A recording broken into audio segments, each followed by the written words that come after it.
Good evening, everyone, and welcome to the third Thursday at the SID for February. We're very pleased to see so many here tonight to honor Vincent Keesee. My name is Kathy Fell, and I'm a board member and chair of the Education Committee. The third Thursday series was put together to try and bring into this beautiful building a series of events that are art and history related of a variety of interests. We have, we have so far honored local authors and local artists. In March, on the third Thursday, which is the 16th, we're going to go ahead and change things up and show a film on the art of Mary Cassatt. Mary Cassatt was an American artist who moved to Paris, became part of the Impressionist movement, and made a name for herself as a painter of women and children.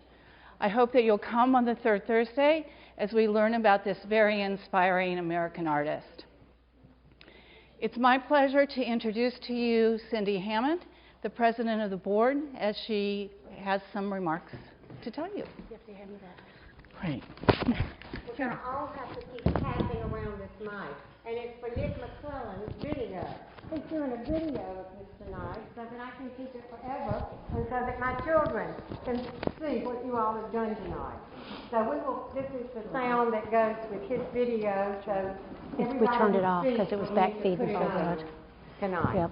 I just want to welcome you. I'm the president of the TIF Council for the Arts Board, and I love seeing all these people in here, and I love seeing how many more people are getting here to everything. Welcome tonight to the toast to Dr. Keesee. I'm going to introduce this very famous woman right here and let her take over, but I just want to welcome you here. Thank you for coming, and I hope you enjoy everything. Tell them about the gala before you go off. April 27th, we're having our big gala fundraiser. It's a big, big fun event, and I hope that you all will find somebody that has tickets and get a ticket and come and enjoy it. It's a great fun evening with a live auction, reverse auction, and great hors d'oeuvre and wines and drinks. And it's a fun evening, very fun evening to dress up. So April. Oh, the grand prize is a trip to Turks and Caicos. Yes, that is true. That is true. Thank you all. And here's Mariana. Well, it thrills my heart to see you all here tonight.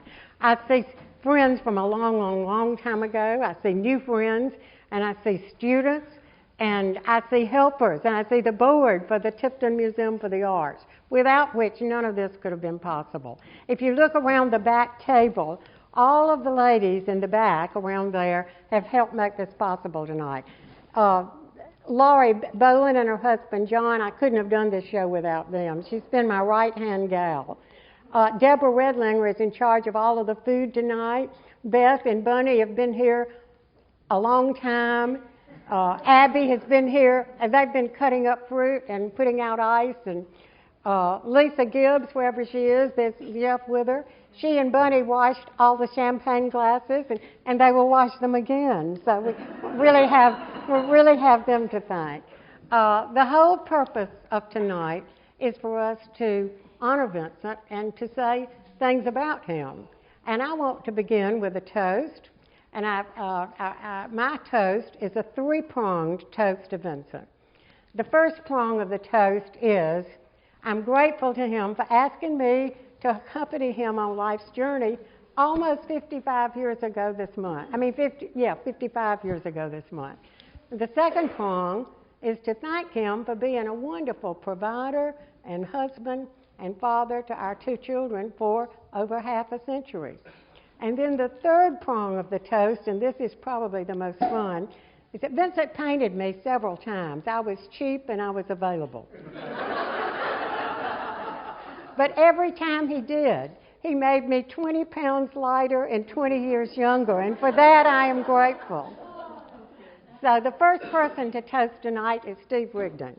Now let me give you this. And let me just say this before you start. I'm just going to call on people after Steve, but I'm not going to put this mic on every time. So you tell people who you are when you stand up so it will go in the mic. Mariana wanted me to say just a couple of comments about Vincent. As anybody's ever been to my office knows, I'm the world's biggest supporter of Vincent Keesee. And I'd known him all my life, But I remember the day that it really hit me was probably 30 years ago. There was an exhibit over here at the library, and I was just amazed looking at all of it. And for the first time, I think I was really amazed at it. And at the end of that thing, I bought a painting that now stands up, and they call it the Gospel Singer. The thing that got me was this lady, the central figure, is transfigured. She's a probably 25-year-old lady who looks like most of us in South Georgia. She's surrounded by adoring family, and she may have sounded horrible, but to her family, she was the best that there could ever be. And she was exalted in her own world, and I just love that. And after I got that, and then after I got some others, and they just kept proliferating. They took me back and forth from my office to my house, and I think anybody ever was in my office saw these paintings. The things I loved about Vince's paintings is they were humorous. You know, they reflect us. We see ourselves in them. They were funny. Many of them were quite funny, but I never felt like he was making fun of anybody. I felt like he was in the painting. He was sort of generously and gently making fun of all of us, observing our own peculiarities and his love of the human condition, and seeing the things that made us all so unique. I could go on and on about all the figures that you see in this, but I'll finish with one story. These things tended to evoke very strong reactions with people.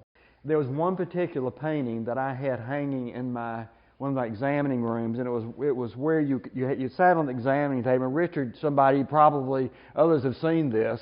You're sitting on the examining table, you can't help but look at this painting. And this is a painting, it's sort of a Pentecostal setting. There's there's a lady who's in the Spirit. She's like the rest of us. She's not, she's not a model. She is fulsomely developed, and she's dancing. And you have all kind of things going on in this painting. And there's this guy on the front row whose eyes are riveted on her rear. Now, and it's obviously a Pentecostal kind of thing, and which I love. Well, I walked in the room, and the lady's sitting there, and she's sitting there like this. And she has very tall hair, and she's looking up, and she's scowling, and she looks at us. That's the ugliest painting I have ever seen in my life. And she was dead serious because she saw herself in it, and I could not help. I just roared with laughter. I think I made it okay by the time she left, but Vincent, he touched us all. He just leaves us with so much richness, and I'm so glad to be part of this. And so I think I'm supposed to toast to Vincent, who will never be replaced. Here. All right, Rosalind, if you will come up. And may I stand over there? Absolutely. I first met Vincent Keesee in the spring of 1965 when he came to ABAC for an interview in hopes of getting a position at the Arts or in the Humanities Division here. At that time, Vince was enrolled at the University of Georgia, completing the master's degree in art, but he wanted to leave the commercial world for that of education. Part of his interview consisted of bringing some of the art for the administration to view and also for other members of our division. As a matter of fact, that still life over there that he painted in 1964 was the way in which he introduced himself to us. Did you know that, Mariana? That was the way he did. Dr. Ralph Ticklider, who is the chair of the Humanities Division, invited a small number of humanities faculty and two other close friends from town to meet Vince and give him the opportunity to discuss his paintings. And we went. And that was the first night we had met this gentleman from Virginia. We saw his artwork and we were impressed. He accepted the position and joined our faculty the following September. From that time on, he was a leader in establishing the arts on our campus and in promoting the arts within our community. One of the first things he did was to create an interest in art and develop classes that students would take at an agricultural school. That September, Vince moved into an empty classroom, no students, with his paints, his easels, his books, his taste, his interest, and most of all, his personality. But there were no students.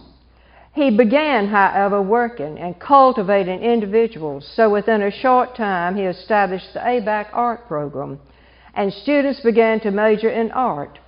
Not only did he have majors, but he had some students who elected to take his courses as part of the humanities sequence, and his art appreciation course became a favorite among many students as they studied, and understood for the first time what art could do for a mind, a soul, a spirit. Over a period of time, he had built a program that presented ABAC to this region as a school for the arts. In fact, his name became synonymous with an art for ABAC, a school primarily known for its agricultural programs. In addition to the professional respect he gained as an educator, he was generous with his talent and time in sharing his work through his many exhibits and shows on the campus and within the South Georgia area. Within our faculty, we enjoyed the opportunity to see his work, and we admired it. Yes, even at times, we envied him.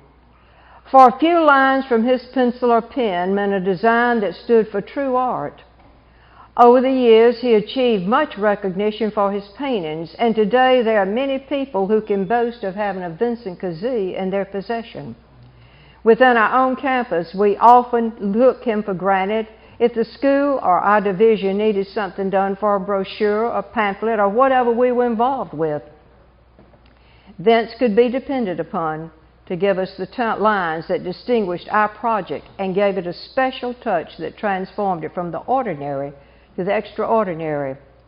And in connection with his work, I think we all marveled at the way he could graph in a few lines or colors the essence of a personality or situation with only a few moments of contact, but his keen artistic sensitivity, sensibility, and insight would perceive the truths of the personality, and we would usually see within a period of time that his assessment presented a truth about an individual or a matter. Vince was my esteemed colleague, whom I, along with many other associates, had the privilege of saying good morning to for 31 years of teaching with him. He was there for all of us in moments of grief and in moments of joy, but he was there. All of us within the division had experiences of relying upon him in various situations. I especially depended upon him to take my classes when I had critical illnesses in my family, and his attitude was always the same: "I'll be glad to teach for you." And once he said that, I or no one else had to worry about a class. Vince Keesee was in charge, and that was enough. Vince was the good friend to all of us in our division. Throughout every event, every situation, every day, his genteel and dignified manner truly revealed the gentleman he was. He gave of himself fully to his colleagues, to the ABAC art program, and to ABAC in general. When he announced his retirement, we all selfishly wanted more. Yet he chose to finish his teaching career and pursue his painting and writing as he had long wanted to do. He knew he had miles to go before he slept, and we wanted him to have those miles the way he wanted to travel them. He deserved them. So he retired to an active personal life with our blessing, our appreciation, and our deep and loyal love. But he left a vacancy in our hearts that could have never been filled by anyone else. As we look around us tonight, we see the legacy he left for us to appreciate and to enjoy. And we're filled with joy over the laughter, the humor, the beauty, and the quality of the art he bequeathed to us. Mariana, we all thank you, Ashley and Vince, for sharing these paintings with us. And this exhibit is very special in the life of the Cid. As we stand before each painting, sculpture, ink sketch, we know that a true artist lived among us And those of us who worked with him knew that we had a true teacher who upheld the ideal expressed by Geoffrey Chaucer in his Canterbury Tales, in which he so aptly described in words his different pilgrims who were going to Canterbury. And there was one that stood out, I think, to everyone who ever taught, and that was the Oxford scholar, who was always reading or studying, but if anyone asked him a question, he would lay aside what he was doing and gladly teach. That summarized the Vince Keesee that I knew, a teacher who would gladly teach.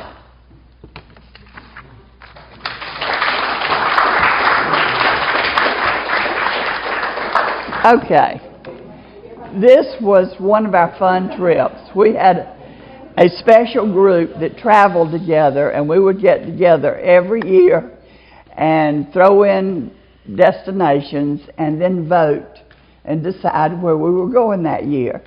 This year we went to Key West. Key West, and this is the group that went, and Vincent painted each one of us in the character that he saw us as. And I have to point out, this is Rosemary and Jordan, and Mariana and Vincent, and Sonny and Dale Flug, and Alberta and Shelby Baker. This down here are Dickie and Rose. And what you see is a money bag. We love to go to Las Vegas. And this is Ann and Jim. He was holding up the Tipton tulip. Yes, he held that up and we followed him wherever he went. And this is Alberta and Shelby, isn't it? And John and Judy are there. And, yeah, let's see, this is Martha and Butch Baldwin, for those that knew him. Right. Where's John and Judy? Right there. Right there. This, Yeah. right here. Okay, anyway, this was a fun picture that I've treasured through the years because he thought we were special enough to do it. And I appreciate it. Thank you, Ray.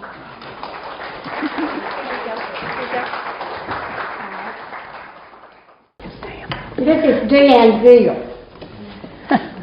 I didn't know that I was planning to talk to everybody. I just thought I was going to talk to a couple as we walked around somewhere. I'm not planning to talk, but I want to say this about Vincent. He certainly knew how to teach people how to love art, enough to give it a try. And I went to all of the, not all, I don't know how many he had, of art classes that he gave as a community kind of thing. You just come in and he would do this for us, and he was always so kind and, you know, helpful. He never criticized anybody. He just kept, move that along a little bit. And you end up with something decent, usually. And I would never have had any thought that I could do anything at all in art. But I loved art, and just like I love music, but I don't sing either. But these pictures that I've done here, I've brought back, and the one that I wanted to tell you about, this one is just about everybody's favorite that saw it when we did that one. And this is a scene that we had seen when I travel, and I'm thinking it was when we were in Lake Tahoe area. But anyway, it was something that we had seen away, and it had a brick walkway that across the other circles, and I just thought that was neat.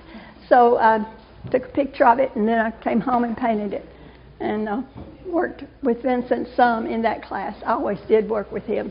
Nothing else wouldn't be. I wouldn't be comfortable enough, confident enough to do, without it. This picture's the one I really wanted to say something to you about. This is Plains Baptist Church, Plains, Georgia. And I remember when I was working with that, this was in Vincent's community education classes, that he taught the lessons, the art lessons there. And when you brought in what you were going to try to paint and all, he would help you keep from making mistakes, which people who didn't do art like I didn't at all, we listened very closely to him and learned to love it so much, his classes. And I have several things that I painted in his class. This is one of them. And this happens to be Plains, Georgia, Methodist Baptist Church. And the thing I remember Vincent saying to me, he said, that church, it needs more grass. It's a little bit red on here. I said, no, have you ever been there? He says, no. I said, well, it's redder than that.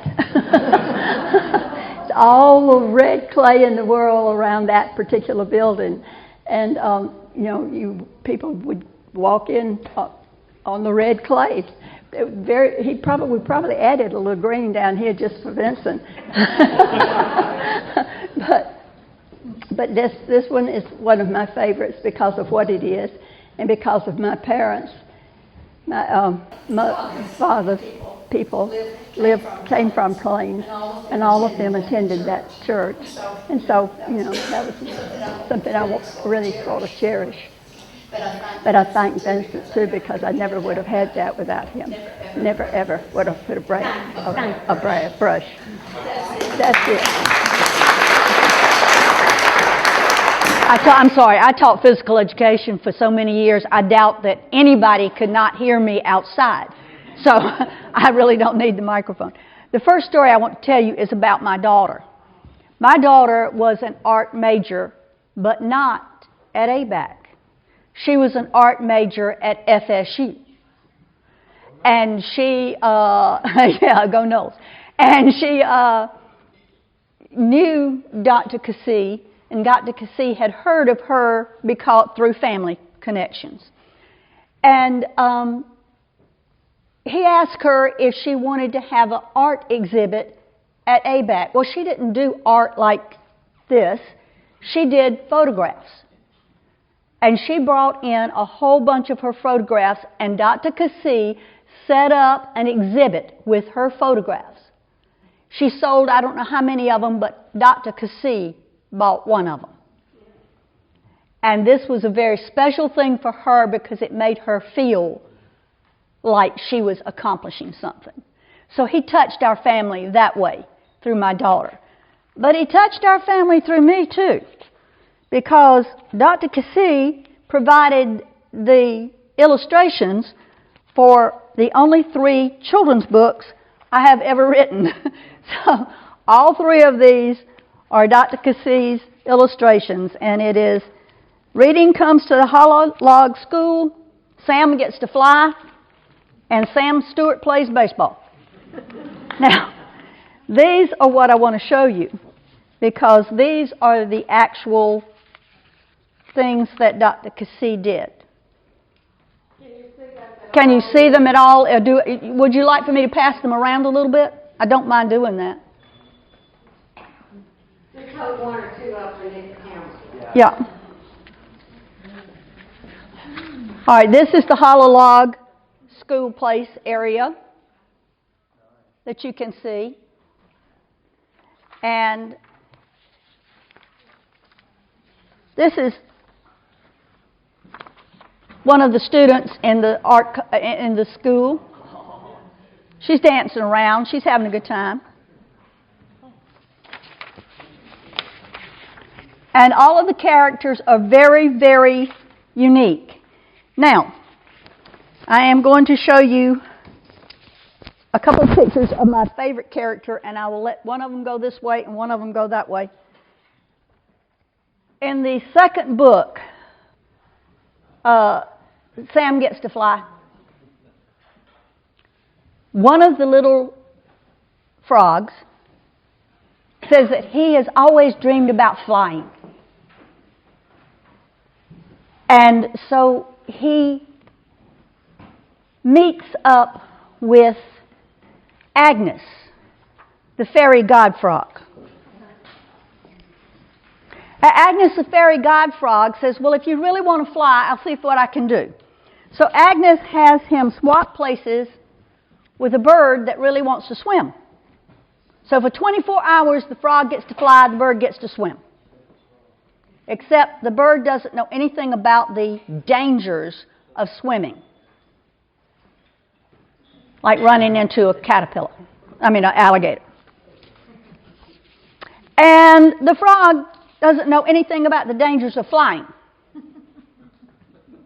It takes them about half a day and they're both scared to death.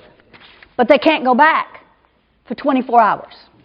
And in the meantime, the folks over here have got the one of Agnes the God Frog laughing. But she's having a tremendous laugh at these two folks because they can't change places and she thinks it's hilarious. Now, in the third book, Stuart, who is the scholar of the class, wants to play baseball. But the other boys don't want him to play baseball because he's kind of a nerd. So they tell him, no, you can't play. But they've also told the girls they can't play. And they told the lizards they couldn't play. And so Stuart gets himself a team with him and the girls and the lizards. And they all begin to play. And they play baseball. And so that's what the 3 books were about. And like I said, Dr. Keesee made them happen because of his wonderful, wonderful work. I'll let you look at them, the books. Thank you, Janie, for passing those around for all of us to enjoy. Yeah. And let's be sure that I get them back. Up with them, that you put them back up here on the table. Thank you.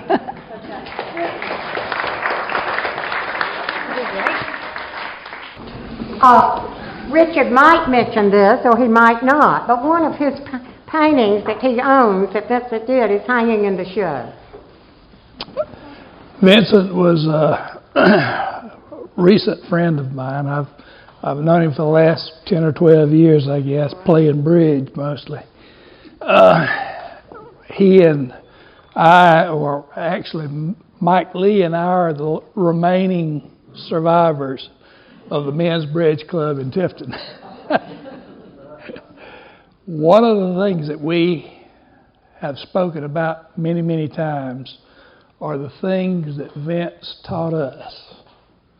And Vince was as Steve said and several others, very good judge of human nature. He had a very good humor about himself and about his work. And we enjoyed the heck out of playing bridge with Vince. But there were 2 things that we still speak about. We speak about Vince, I would think, just about every week when we play bridge. And the 2 things that we say often are, Vince said, trust your partner. He may have meant that in many ways, but he meant it. And he wanted you to trust his partner. And I suspect that works for Mary Ann too. The other thing that he said is, return my lead. Now, if you wanted to make Vince mad, don't return his lead. And he had a way of making himself known. We loved it. We still talk about Vince. He, to me, if he was born 30 or 40 years before he was, we would call him Colonel Keesee. Give him that honorary title of a Southern gentleman and a scholar. He wanted things done his way, but don't we all? But Vince was a very, very good person. I talked to him many times about his sense of humor in his paintings. That was the thing that I have enjoyed immensely with Vince's paintings. And he had that humor, and he could laugh at us, and he could laugh at him. But extremely education for me being around Vince. And I was in mental health for many years, and I felt like Vince gave me an extra master's degree in people. But that was my thinking of Vince. Thank you, Richard. Thank you. At this stage of life, my eyes don't tell my mouth what to say too well. So I beg you, I apologize to you in advance for mispronouncing, misreading, or what have you, some of these little things that rhyme. The folks he painted were so true, they'd make your eyes squeeze tears. The scenes and people that he portrayed endure beyond our years. You can see I've got the print pretty big, but the computer didn't make it any bigger. Whenever he held his painting brush, his aim was not to judge, just paint, to tell the stories of us all, the sinners as well as saints. Most stories do have three parts, a beginning, a middle, and an end. But Vince, he just told the now. He let us figure the others in.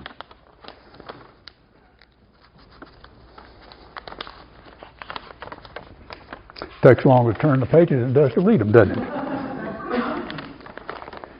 He found the souls of those he drew that showed these souls and eyes and face to tell the stories of what each thought about this time and place.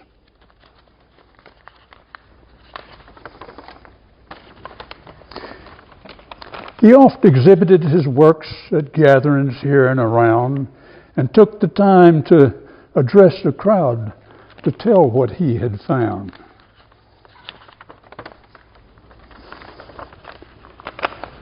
And in this story of folks he'd drawn, his love for all came through, almost as though each was his child, which made the paintings pure and true.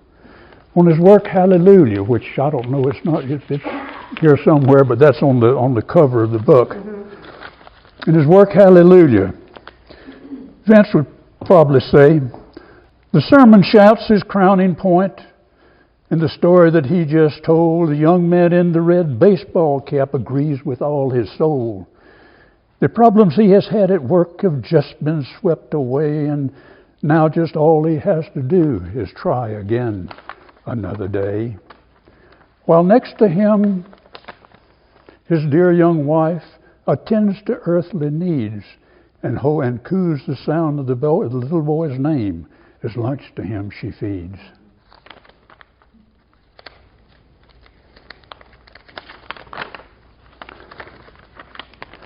Now at the center, near the front, sits Mr. Snopes, whose face is blank. He hasn't heard a single word, but thinks on loans that he just made as president of the bank.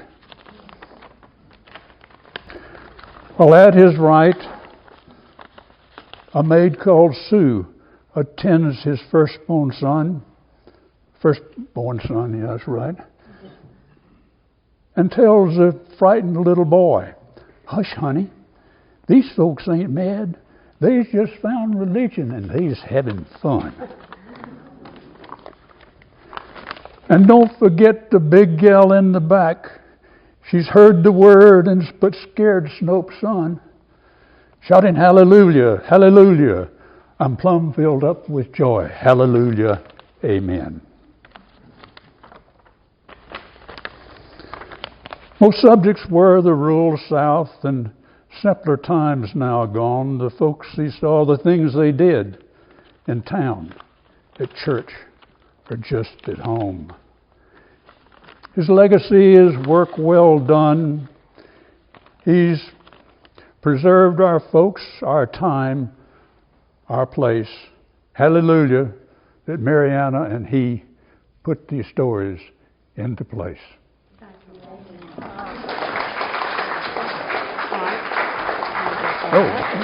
Stop talking where you are. We have I just wanted to tell you that these two have meant so much to Tifton. They have brought culture, refinement, history, all to us. And I know that Vince and Mr. and Ms. Gertman would be so proud of Mariana with the beautiful job that she's done with this today. Thank you. Let me say that Marianne and Al and Janet and Val, Marianne and Janet are sisters. They have paintings in the show, and they're both in the music, and they're on the stage on the right. Oh, good. That's what I'm going to speak about just shortly. For only a minute, Mariana knows I like to get down to business and get things going, so I'm just going to say a short thing. Our painting that Vince did for us is of a tailgate at UGA. And those of you who know me know Albert and I lost our third child, our son, our baby, my heart and soul. And many of you know that it's very hard to lose a child. And after Jed died, we asked Vince to do a painting for us, and he did one of our tailgating pictures, and when Jed was alive. And in the picture, which you'll see up there, you'll know it because it's UGA tailgating, and you'll notice the deviled eggs are in the picture, which we didn't have deviled eggs, but I always like the fact that Vince put in deviled eggs. But anyway, you'll see Jed in the lower right-hand side of it, and it is the most accurate that anyone could have made him, better than any photograph. And it was only after Jed died, and I looked at it, and I said, you know, none of the other people look quite as much like myself. I was a mixture of myself and my daughter-in-law, the way Vince, he made me 20 years younger, I guess, 30 years maybe. And then, so that one wasn't. Jan and I could sort of pass off for one, too. But Jed was Jed. You'll see Al, and it looks kind of like Al, but the best was our baby Jed. So we have that forever. So that's what I wanted to mention about Dr. Keesee. Thank you.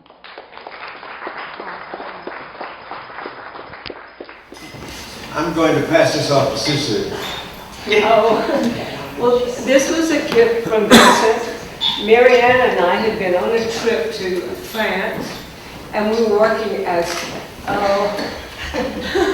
we were moving rocks from one place to another. That was our job, and rebuilding this fortress at the top of this hill.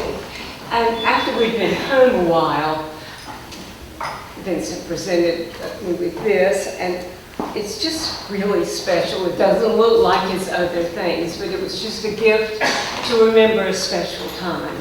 And we did have a marvelous time. We walked through acres of grapes being turned into wine. We went to something and had wine poured like you would get gasoline out of a pump like that. And we got up early and ate well, and it was marvelous. So that was a good memory, and this keeps, I see this every day, and I think, yeah, that was good.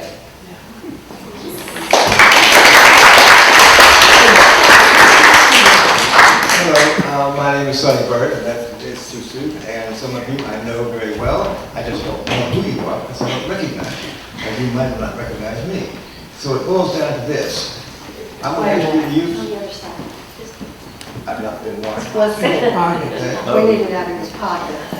Yeah, unplugged.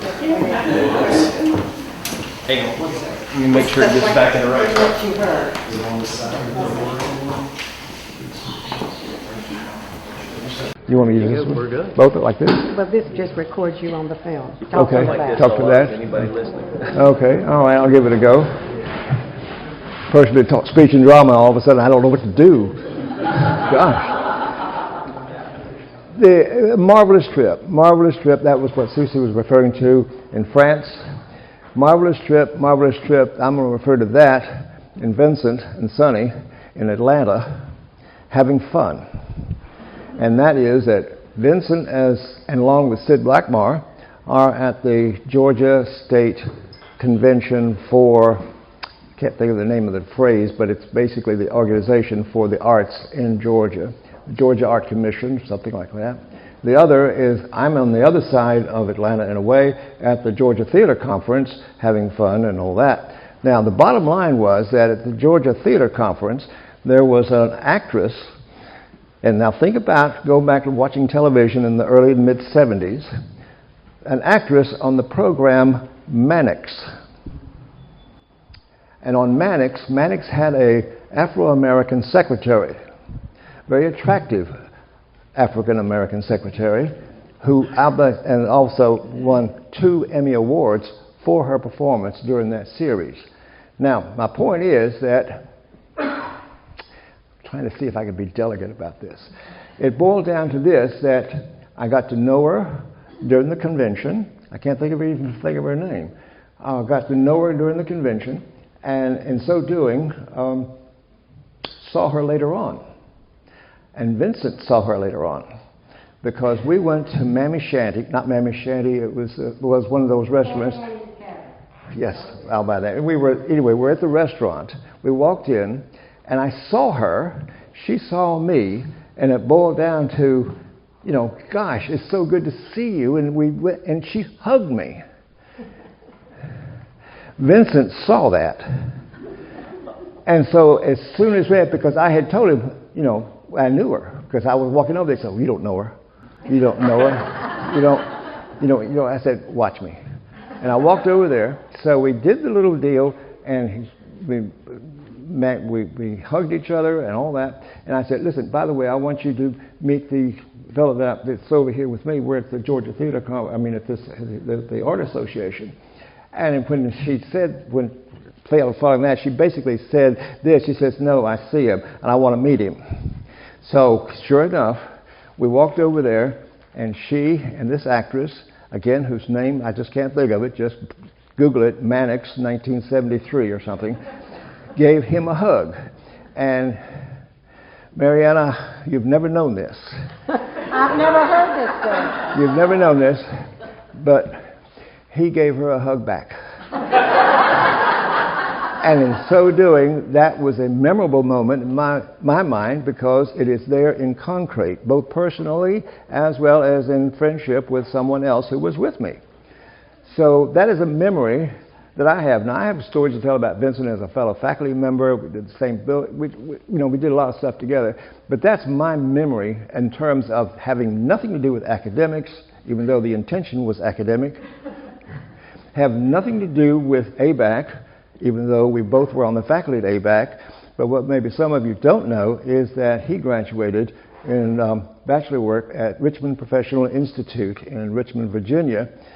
2 years later, I was employed there as a faculty member at the Richmond, Virginia Institute, Richmond Professional Institute, that soon became the Virginia Commonwealth University. I was there a couple of years, and next thing you know, I'm in Tifton being interviewed by J. Clyde Driggers, and the rest is history.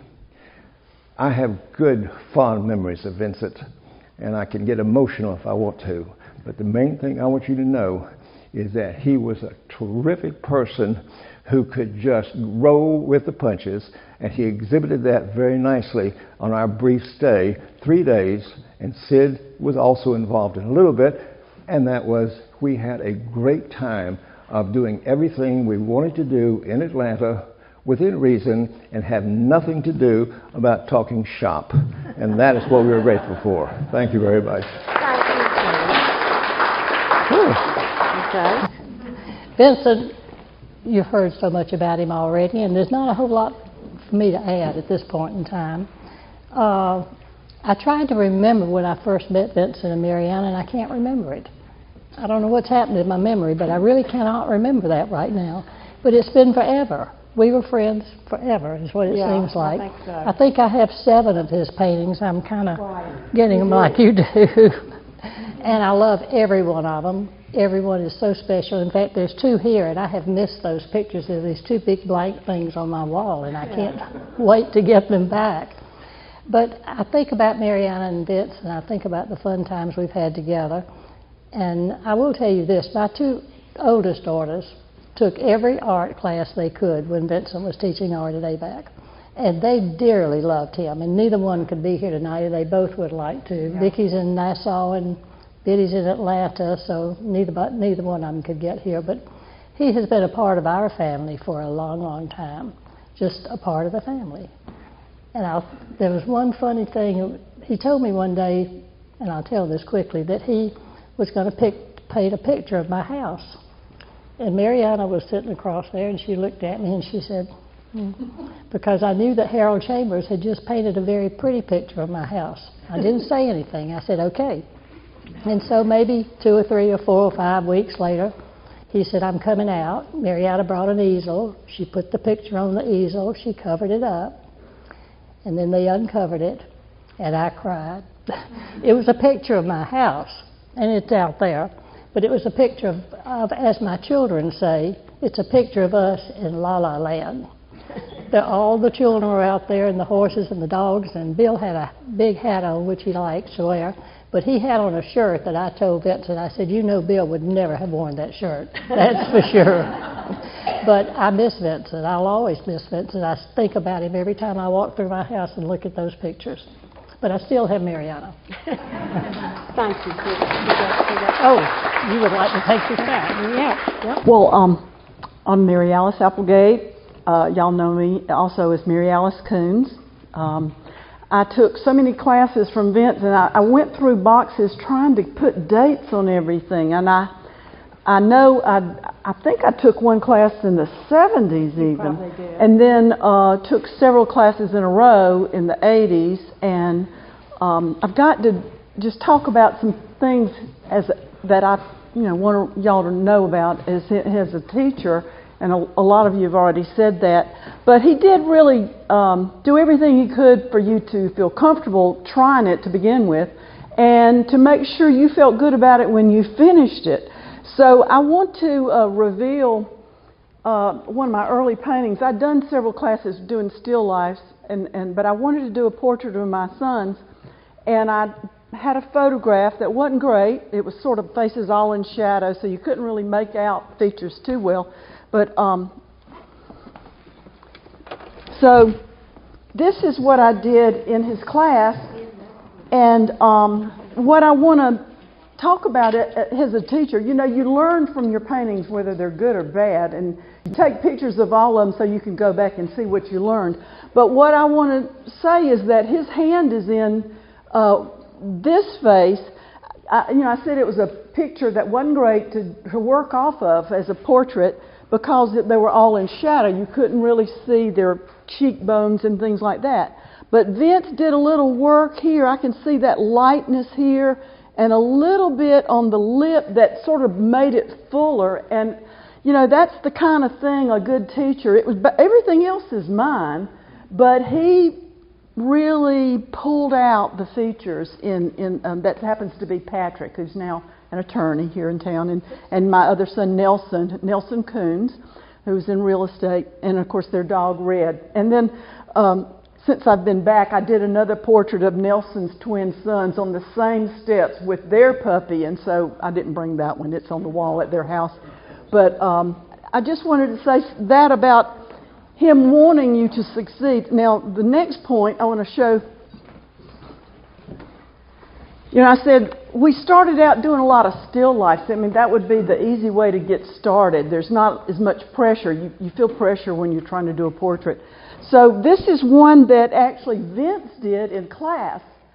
And think about, it's a red snapper, a real one. And so you had to sort of get it right on that one class, because, the red snapper doesn't really keep. But I liked it so much. And I didn't keep mine, but I liked his, and I asked if I could buy it from him, and he gave it to me. I was in his class that time. And I think that one was in the 80s, too. So,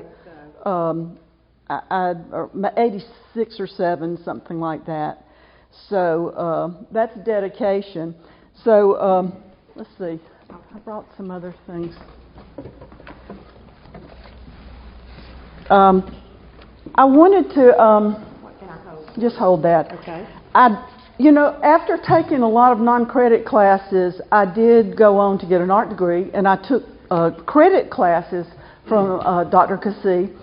And 2 things, and I've already told your son Vincent that I took art history from Vincent, and really he's a great art history teacher too.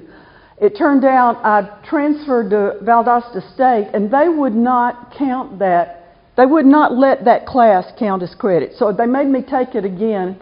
I made A+, and Vince taught so much better than they taught it at Valdosta State. I've got to let you know about that. That was just something about Valdosta transferring credits at that time. I did a class, I said, for credit. This is in 91, and it ended up being used on the cover of the Pegasus, which is the literary magazine at ABAC. And again, a simple still life where you can play with it and not worry too much about likeness, just have fun with it. And that was something he encouraged, not being afraid to put on the paint. And I was using a palette knife some on that too. So I wanted to do that one last.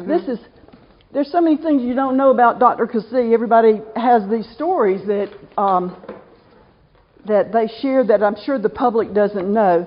But I went on to work after getting an art degree, a master's in art. I went to work with the City of Hartwell as their Main Street director, downtown development director. And I was still in touch with Tifton people, and especially Marianne and Vince. But Vince did this sketch as a poster and a T-shirt for our street dance. And I asked Marianne, I said, you know, was this part of that card collection? And I'm having trouble now remembering, because he did actually come and do an art show up in Hartwell during that time when I was the Main Street director. But anyway, just a wonderful sketch. It's a street dance, and of course, you know, Hartwell's rural, and you can see the cowboy hats and the boots and all that. He really captured it well, and it made a great T-shirt. So I wanted y'all to see that. You can pass it around. But I found that. I'd already forgotten about it, but while looking for other things, I found that. And this, I wanted to show, this is the last class I took with Dr. Keesee in 2019. He, just for fun, invited artists to come and paint with him, and he would critique, and it was just a real fellowship thing, just fun to be up there.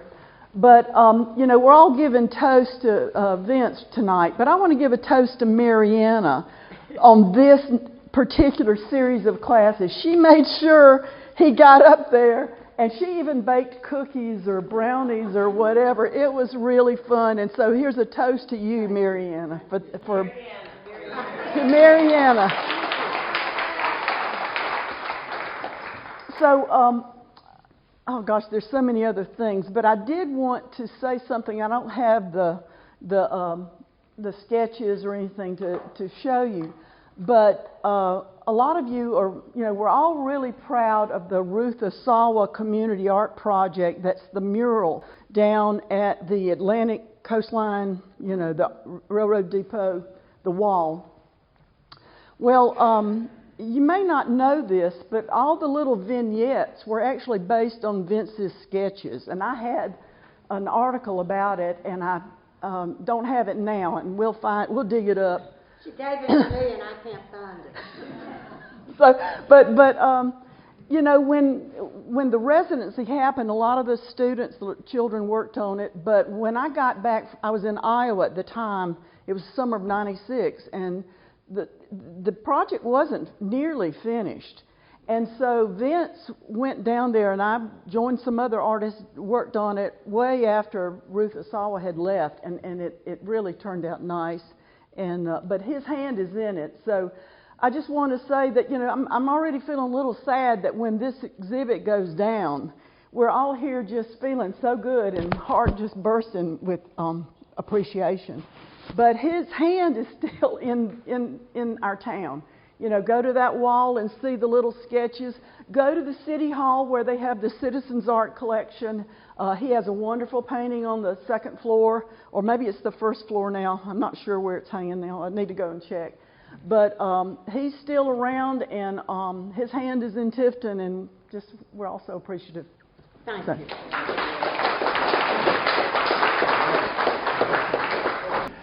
I figured something out tonight. Dr. Keesee started a day back in 65 or 66? 1965. 65. I started in 69 as an art major, which there wasn't a lot of them then. And I had him for about a year. Then he left and went to work on his doctorate. So apparently I chased him off to do that. But I was an art student then. But at the time, I couldn't decide if I wanted to be an artist or a musician. And so I ended up being, like you hear a lot of people say, a jack of two trades, but not a master of either one of them. But tonight I wanted to share with you this painting here. My wife and I owned this of Dr. Keesee, and he knew that I liked music a lot. So when I was there, majoring in art, and would you help me hold up one end of this so y'all can see this? If Bunny, if you've got it. Okay. He showed me this when I was a student there, and I told Mary Ann about it, and she remembered it when I brought it down here tonight, but she hasn't seen it in years. But there's a man here who has red hair. You'll remember Lou Wills. Sue and Sonny remember Lou here. He said, well, Harold, you might ought to look at this because you could take your music and weave it into your art and kind of combine those sometimes. So he wanted me to see that with the girl or the woman playing the guitar there. And like I said, Lou kind of modeled for this. I really like the style that he used in this because all of the strokes are vertical strokes. If you look at that real close, you'll see that. And it's so reminiscing of the 60s at that time. So I fell in love with the painting. And so he went off to work on his doctorate degree. So this had to be painted sometime in the late 60s because I was there then. And he left that at ABAC upstairs in the new art room in a bin. And then I was still there the next year with Joe Giles, who was the teacher. But when Dr. Keesee came back, I told him, I said, that painting is in there that you shared with me. And he said, well, where? Well, there's a lot of slots, and I knew exactly where it was because there were night classes there then. He said, you still like that painting? I said, I do. He said, you want to buy it? I said, well, I'd like to. I said, I don't know if I can afford it. Now, most of you tonight are going to be shocked at this. He said, I'll sell you that painting. He said, how about $200? I said, oh, that'd be great. He said, well, and you can pay me when you want to. He said, but why don't we start off at $50 a month? So I said, sure. So, I've had that painting that long, but I just love the painting. And those of you who are painters, you will recognize this as he pretty much concentrated his subject matter in the foreground here, but then your eye will gently go through the back and you see the more muted people in the background. You'll see the stronger colors at the front, and the composition and balance to me is perfect, and I still find myself just observing it a lot of times. And he was one of the first people to tell me, I wished I could talk in that Virginian accent, because he told me, he said, Harold, don't paint what you know, paint what you see. And that was very difficult for me, because if I was painting somebody in this room, I don't want to paint little eyes in them. Back then, they look like they're all bug-eyed because it's bright. So when you study these faces, you'll see what you know are eyes from a distance, but when you get up right on it, you'll see that they're not. But it's because of what we know, but he taught us how to paint what we see. The first art teacher I ever had, by the way. Back then, you didn't have art in high schools in South Georgia, so he did that for me, and then I messed around, tried to play guitar and all kind of stuff through the years. And I really y'all can put that down if you want to.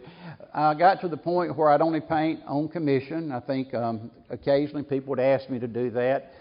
But I guess the best thing that I ever did, and when Mary and I had our first child, Kate, we had Randy some years later, they're both interested in different forms of the art. Kate is a painter and paints a lot. Randy probably could, but he decided he would think about photography more than he would painting, because he said it just seems like if he did something that had sibling rivalry going there. I'll just put it like that. So one took a different avenue. But Mary Ann also asked to bring maybe something that we had worked on, and I brought this. This is a watercolor. Probably pick up better by the wire, and it's kind of heavy. I ended up moving more into watercolor. But he told me to be aware of my compositions too, and so I took a photograph of an old barn that I liked somewhere, and then took a photograph of this wagon at the Agorama and kind of superimposed them together into this watercolor.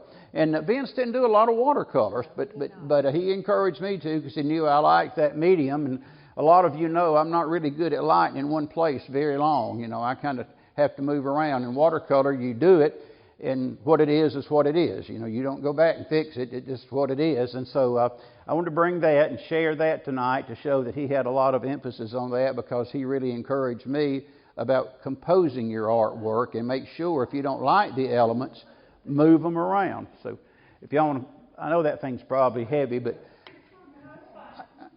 what I guess I really like about Vincent Keesee, he was a teacher. He was a friend. Loved his sense of humor. He had to have a great sense of humor. Like I said, he put up with me in the classroom. But then we became a neighbor. And through all of these stages, he always treated me the same. And when he'd look at you and have that little grin and that glint in his eye, as been said over and over and over tonight, he could see the humor. But humor is attached to happiness.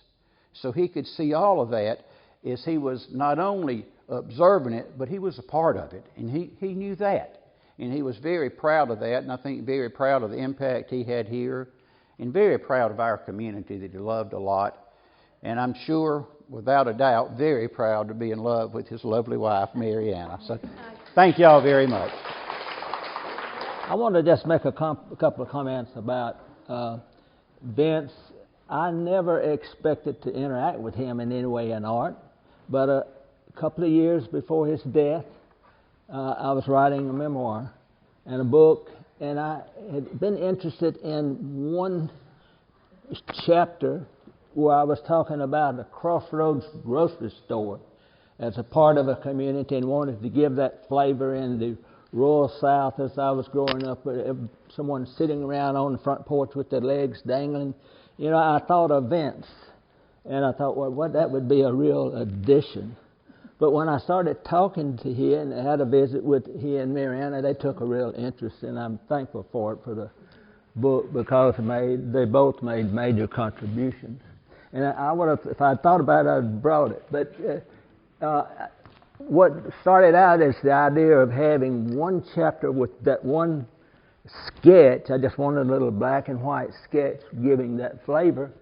I ended up with every chapter having a couple of sketches, and the publisher, when they thought, they were delighted, and they wanted to include them all. And there were some reasons for that. Places he had never seen. He had the ability, just maybe from one photograph or the descriptions that was taking place in the chapter, of absolutely capturing that location. A mule and my father plowing the mule in the field. During the early 50s, he could capture that just in an amazing way. And the other thing that I thought was so amazing that he was such a wizard at is it could take one picture of someone he had never seen. For example, I thought of my major professor when I was at Mississippi State, and I had just a little small sketch, and all I had was one picture from where I had located it in an obituary. He absolutely captured that person. And how in the world you can capture so effectively things that you had so little information about? He was an absolute wizard, and it was a wonderful addition to my... Thank you. Hi, I'm Lisa Kent. I have an art degree, let's see, at that time, in 1978, when I graduated from ABAC with my associate art degree in art. Am I the only person here who can brag about that? I might be. Vince was, as someone or a couple of people have already mentioned, for a lot of us in Tifton, there was not an opportunity to do anything artistic in the school system at that time. There was, of course, Annette Swan teaching the kids who were lucky enough to live in town, which I was not. But Vince was my first teacher and my greatest first influence. But I'd like to speak for a moment about some of the other things that he did in class for his students that have not been talked about tonight. One of which was that of all of the Tifton kids who went to ABAC, followed up with that, the place to be was in Vince's pottery classes, where we got to play with the clay, and we did everything you can do in a semester with clay. He was a great teacher.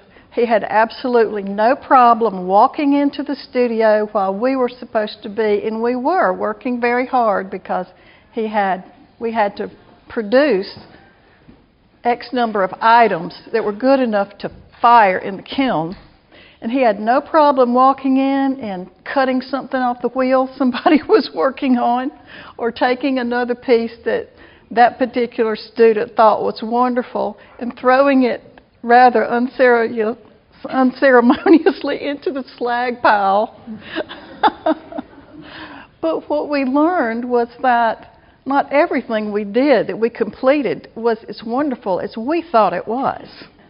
And that perfection came from practice, from doing things over and over and over until it was worthy of keeping. And sometimes you do something right the very first time, and that's okay too.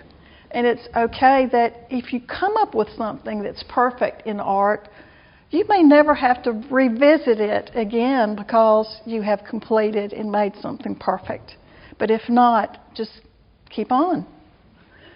And I will also say, like Mary Alice did, his most meaningful class I've ever had was Vince's art history class. And I've quickly learned, and he said over and over, if you want to know the history of mankind, you look at the history of art, because it's all written right there. And that has just, it's so true. It's so very true. As a lot of students, I started out my first couple of weeks on the very back row of the auditorium classroom where he taught art history. But before very long, I was enthralled and on the front row. And he set the stage and the foundation for everything else I've ever learned about art, and I'm eternally grateful to have had him as an instructor.